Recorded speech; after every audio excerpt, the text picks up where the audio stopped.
Good day. Good day, Gambia. Welcome and welcome to yet another edition of The Stake.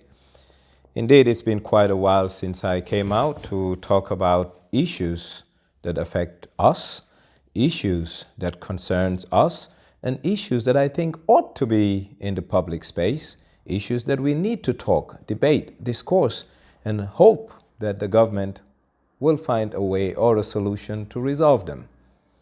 Well, one of the burning issues of the day is that of Banjul Brewery. Well, it's burning because the lag effect of the economy has kicked in. Well, see, this started sometime in January when the revenue measures that were associated with the Appropriation Bill 2019, which is the budget for 2019, were announced. In it, there were revenue measures. Revenue measures are ways and means to raise money to fund or finance a budget. And one of these revenue measures was a 75% tax on alcohol, particularly beer, and this affects Banjul Brewery, our local brewery, the only brewery in town. Well, we need to understand, why do government come up with revenue measures or ways and means to raise money? Well, government needs money fundamentally to finance its operations, security, schools, hospitals, roads, salaries, you name it. Government needs to get that through taxation and non-tax revenue. But taxation forms a bulk of it, and this comes through income tax and excise tax. Excise meaning customs.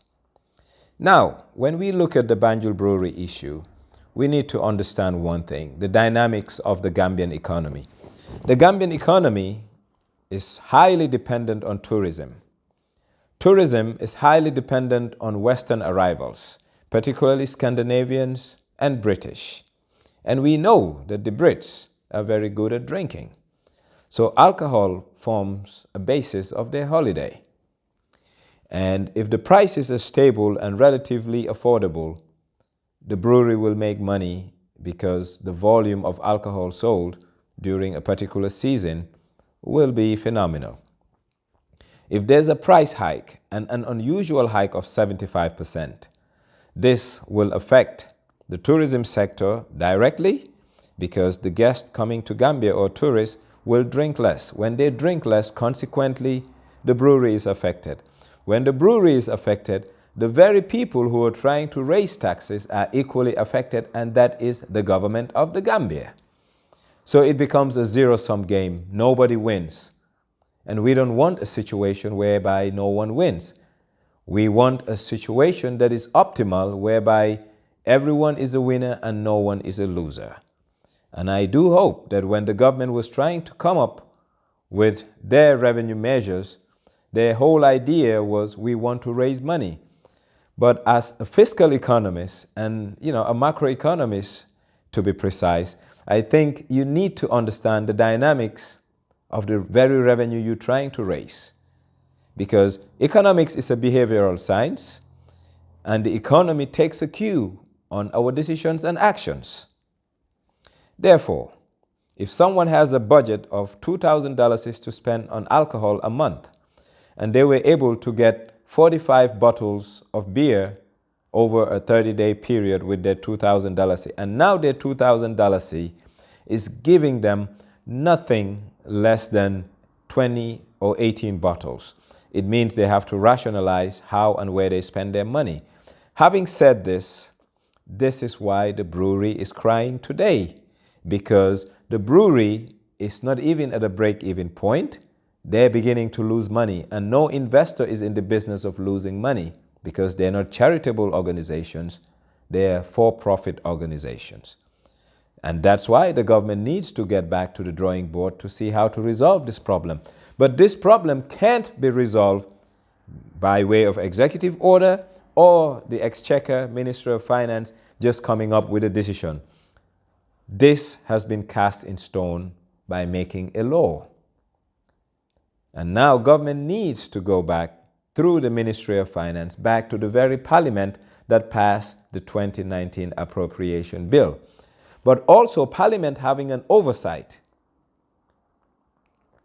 should have been in a position to scrutinize the very revenue measures that were embedded in the budget to see whether they were feasible, to see whether they will help the economy and not hurt the economy. But unfortunately, the parliament lacked the technical know-how to scrutinize a budget effectively and efficiently. And the reason being is most parliamentarians are not economists, but that's not good enough a reason for them not to do their oversight work properly. They should hire subject matter specialists who permanently reside in the parliament to help them look at issues as and when they come. I think this is a lesson learned for everybody: the parliament, the Ministry of Finance, the government, and particularly the Ministry of Tourism, because the Ministry of Tourism must have checked with the Ministry of Finance on the issue of this particular revenue measures increasing beer tax from 10% to 75%, because they should have been the first port of call to protect the industry, the tourism industry. And in protecting the tourism industry, they will indirectly tell the Ministry of Finance that a 75% tax on alcohol will consequently have an adverse effect on the economy and directly the tourism sector. So yes, there's a way out on this. And the way out, I do hope, the very Ministry of Finance that took the appropriation bill, and they do go back to Parliament for supplementary. So now they can go back to Parliament for a revisit, because we, the Gambia, cannot wait till the next budget cycle, and that's December, January, before this obnoxious revenue measure is repealed or taken off the books. What other lessons have we learned? An economy punishes people when they do the wrong things. Equally, an economy rewards people when they do the right thing. And I think, yes, today we are talking about this alcohol tax, but there are a lot of things in our budget, in our fiscal policy, that is not rewarding the economy and consequently punishing economic operators in the market. We look at electricity, for example. Electricity in the Gambia, the rate of electricity in the Gambia, the cost, I think is a deterrent for light-scale industrialization in this country. And this is something we ought to be looking at.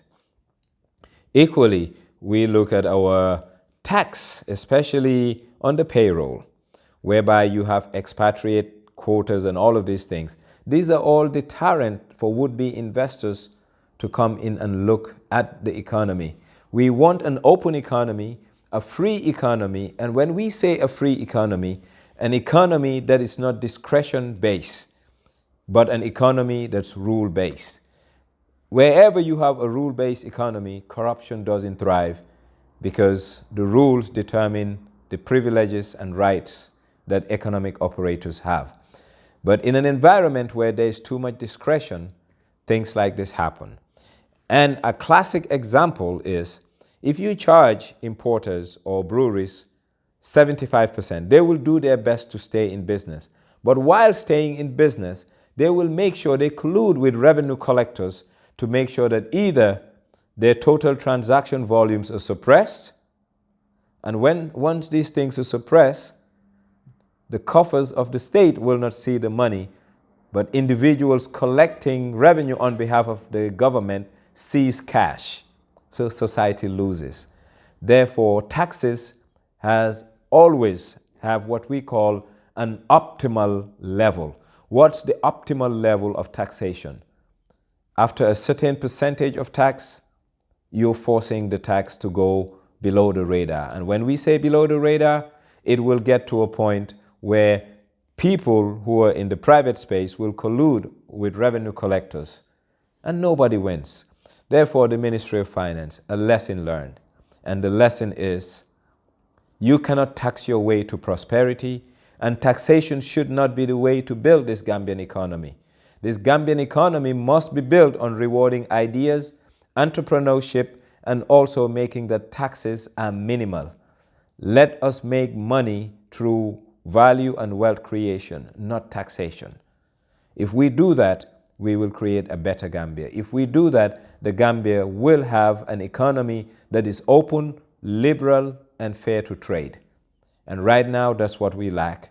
And the Ministry of Finance, once again, lesson learned, go back to the drawing board, fix this. The Gambia needs the Banjul Brewery, not because of the alcohol they sell, but the inherent economic dividends they provide, i.e. employment and stable taxation. And these people have been here since 1977. One of the few companies that have never went bust and are still in business. We should keep them in business. And fiscal policy must always be responsive to what the economy asks for.